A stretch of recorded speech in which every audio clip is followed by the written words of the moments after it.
Kebal ñi ngi lay ziar di ñëw di yeeslu di feddali sa kóllëre at àdduna parce que nag àdduna kat suñ koy wax tey fii ci jamono ji ñu toll mooy sa maama tax parce que lim fi def at fi mu toll ba tax li yëngal jamono muy diggante Russie at fële ñuy wax que ni bëgg kaa teggi sax ci biir Russie bokk ci biir Russie parce que ñun duñ ko nangoo def ñun nekk der bu ñuul nekk benn nit bu ñuul bu nekk ci seen biir nekk benn africain nekk sénégalais waaye nag nekk sa njaboot yàlla def ñun sa njaboot lañ loolu lépp seen sa barke la ba tax na fii ñuy wax muy livre bii ñu yor man rek maa fi nekk ci àdduna bi ba mu daj nit ku ñuul man maa fa nekk maa nekk noonu loolu nag tey lépp dañuy jàpp que ni sëñ bi li mu def ci àdduna bi def ko ci Afrique def ko at nit ku weex moo indi lii moo tax ñun Sénégal fu ñu dem rek sëñ Touba moo ñu fay téye loolu moo tax fu ñu dem tamit kenn duñu fa jiitu loolu moo waral tey président Macky Sall mooy premier président africain di benn président nit ku ñuul koo xam ne Russie yi bind nañ ko ci seen journal bi nag duñ fi bind ku nekk bañ ko waxee am na benn njiitu réew ci Afrique bu ma woo ba ma ñëw mu ne ma dama lay jox nationalité ba pare jox la téeméeri million nga bind ma fii nga fexe ba ñu bind ma fii waaye Macky Sall mi sax si sensu Serigne Touba la amee ñu bind ko fii kon boog loolu mënoon naa nangu lool yëpp parce que alal daa neex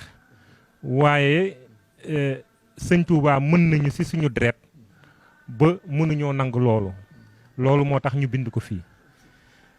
bi loolu weesoo ñu wax ne sëñ bi ñii toog indiwuma leen sëñ bi leen indi dama àggala rek li tax ma yeggale nag mooy suñ ma tuddoon faneen ma yóbbu leen ñoo ma tudd Touba kon boog ñoom ñoo tànn Touba ñoo xam li fi nekk loolu moo waral ñu ñëw sukk fii ñoom ñaar yeeslu wax la liñ la wax mooy que ni dañoo bëgg seen dëkk jàmm am fa te biñ ko toqalee ci sa nopp bërki démb ba nga jox leen audience bi jàmm commencé naa am kon boog ñu ne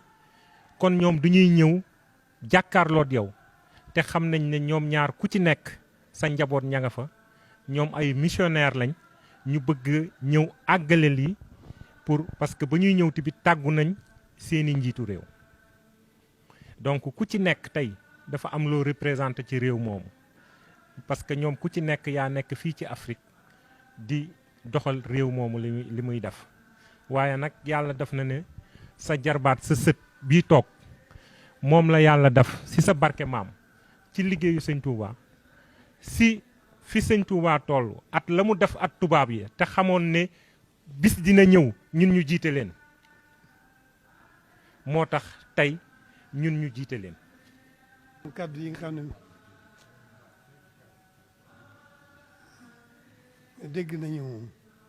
dégg nañu kàddu yi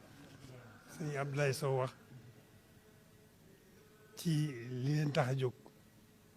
dégg nañ ko bu baax a baax a baax. Abdoulaye Sow il a bien compris le pourquoi de ce déplacement et l'intérêt que vous portez à ce déplacement. ne li leen tax a jóg yëg nañ ko ci suñu xol bu baax a baax ndax fekk ngeen ci nu doon ci xalaat ci na réalité na fa jàmm di amee. Il avait bien compris les enjeux de cette situation au niveau de vos pays respectifs. Il l'avait bien compris et il n'a jamais cessé de se préoccuper de cette situation et de réfléchir pour voir quelles sont les voies et moyens pour que la paix se réinstalle au niveau de cette région. loolu ñoom ci la ñu fekk. Il y était déjà avant que vous ne veniez. noo ngi nga xool di am métit ci la fa xew ay wa nga xam ne xew na fa. Ça leur fait très mal de voir des hommes vivre une situation aussi dramatique et ça constitue aussi pour lui et pour la communauté une préoccupation de premier choix. lii ñoo ngi ci occasionné ci feeñal sunu tiis ci bokk gën ko bokk ak ñoom xamuñu woon daañu fi ñëw waaye nun loolu ci la ñu fekk. Il ne savait pas que vous alliez venir pour aussi lui montrer votre préoccupation à cette question. Ça a été déjà une préoccupation pour lui et il était en train de voir, de réfléchir comment trouver une solution de par des interventions, de par des prières, de par tout ce que vous voulez. Et que sans que vous n'en parliez, il était déjà dans cette préoccupation. mais comme wax leen ne leen léegi nañu na seen xel daal bu baax. Soyez rassurés. Comme l'a dit Abdoulaye, la tranquillité